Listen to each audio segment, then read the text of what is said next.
बयबो मिथिगौ आसामाव सप्तासे कन्टिनिउ आन्थोरजवा जासे अखा फैबाय थानायनि थाखाय अदालगुरि टाउना पुरा खैफोदाव नैबे अदालगुरि सानजानि सेरजों बोहैलांनाय गलन्दि दैसाया गिख्रंथाव महर लाबाय आरो बे गलन्दियाव जे माथावरि दंमोन बे माथावरिया बायनायनि थाखाय दैसानि जे मेन लामा बेजों थाङालासिनो अदालगुरि टाउन नैबे मावरियापारा आरो खान्थालगुरिजों बोहैनायनि जाउनावहाय अदालगुरि डिस्ट्रिक्ट हेडक्वार्टार गाहाय मावख' बेयो दिनै खैफोदनि गेजेराव दङ। अदालगुरि टाउनावबो गोबां ओनसोलावहाय न' बां लोमजानानै गोबांथार जायगायाव रिलिफ केम्प दङ, कलेजाव दङ, खान्थालगुरि नैबे एलपि स्कुलाव दङ, शंकरदेव इउनिकेतनाव दङ, गलमा सकआव दङ। बेबायदिनो अदालगुरि नोगोरावहाय जोबोद गिख्रंथाव महर लादों आरो कन्टिनिउ नैबे साननै सानथामा जुदि अखा फैबाय थायोब्ला गिख्रंथाव महर लाबावगोन आरो अदालगुरि नोगोरनि नैबे सेराव नांजाबनानै थानाय मावरियापारा आरो खान्थालगुरि बे गामिया थारैनो गासैबो खुरख'जागोन आरो बेजों लोगोसे अदालगुरियाव गासै जि धनस्रि दै, पाग्लादिया, पासनै, बिनिफ्राय मरा दै आरो बिनिफ्राय बोरला बेबायदि गासै 6-7थासो दैसाया गिख्रंथाव गासैबो खैफोद सिमानि गेजेरजों बोहैगासिनो दङ। बिनि थाखाय माजबाद हालामनि गासै पासनै, पाग्लादिया आरो सांबान्दा दैजों दिनै 6-7थासो गामिया खुरखाजाबाय, जेरै सनाजुलि, सोरांजुलि, हन्टापारा, बेबायदिनो बाथौपुरि, आंग्राजुलि,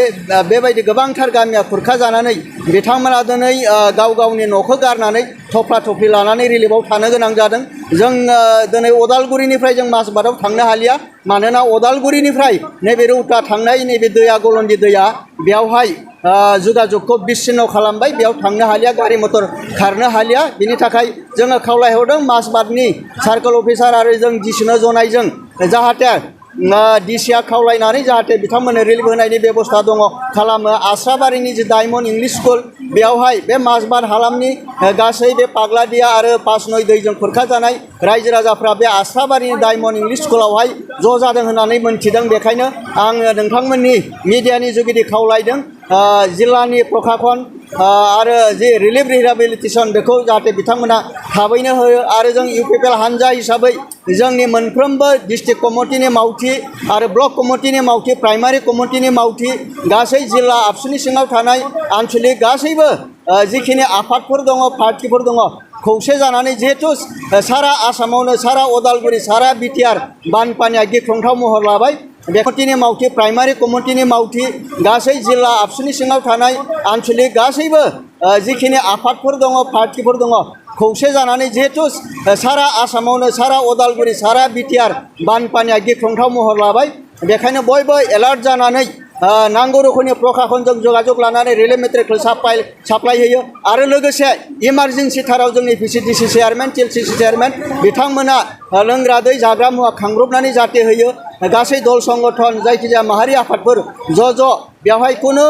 धोरोम, जाथि, बरन सायख'आ जासे समाजनि थाखाय, सुबुं रैखाथिनि थाखाय खामानि मावो, बेखौनो आं खावलायहरबाय। बिटिआर सरकारा गासै जोंनि इएमफोरखौ इनचार्ज पार्टिनानै गासिबो बे दैबानाजों एफेक्ट जानाय गासिबो रायजो राजाखौ आबार लानानै इनचार्ज पार्टिनानै होदों। अदालगुरि जिल्लानि भेरगाव साब डिभिजनावहाय दावबायसा बिथांखौ दायित्व होदों आरो नैबे अदालगुरि साब डिभिजनाव निलित सरगयारि बिथांखौ दायित्व होदों। दानिसो निलित सरगयारि बिथाङा नैबे गलन्दिसिम फैनानै जिहेथु बारनो हायासै, बिथाङा नैबे रौता माजबाद एरियाखौ नायगोन आरो जोङो नैबे गबिन्द' बिथाङा अदालगुरि ओनसोलाव थानानै सानजारां सरगयारि बिथाङा नैबे गावनि हरिसिंगा एरियायावहाय फ्रिकुवेन्टलि भिजिट खालामगासिनो दङ, रिलिफ केम्पआव थांगासिनो, खबर लागासिनो दङ, फुंनि समावहाय रिलिफ मेटेरियेल रानगासिनो दङ, ब्रेकफास्ट होदों आरो प्रखाखनजों रिलिफनि गासै जाग्रा मुवाफोरखौ साप्लाय होगासिनो दङ।